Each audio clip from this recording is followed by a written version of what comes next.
Back now to that highway fire at 281 in Hildebrand. This is video from minutes ago when those flames were shooting up on the highway in both directions. Eyewitness News reporter Marvin Hurst just got to the scene a few seconds ago. Marvin, can you tell us what you're seeing out there? Aaron, I can tell you that there is a smoldering truck that is still there on 281 South, and it has shut down almost all of the lanes except for one lane in 281 North. You can see the smoke still coming up there, and we have a vantage point from TransGuide as well. I'm being told from police that this is a truck that was carrying plastic. It rolled over. It caught on fire this morning. At this point, there are no report of injuries. There are no fatalities, even as intense as the flames were that you just showed there a moment ago.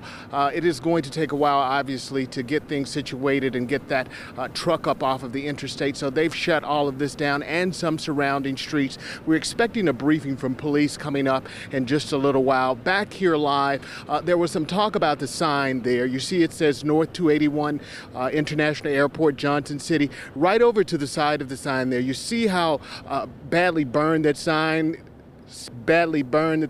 is right there. There was some talk about checking the integrity of that, so they've called TxDOT out to the scene as well. For now, that is the very latest. Marvin Hurst, KENS 5 Eyewitness News.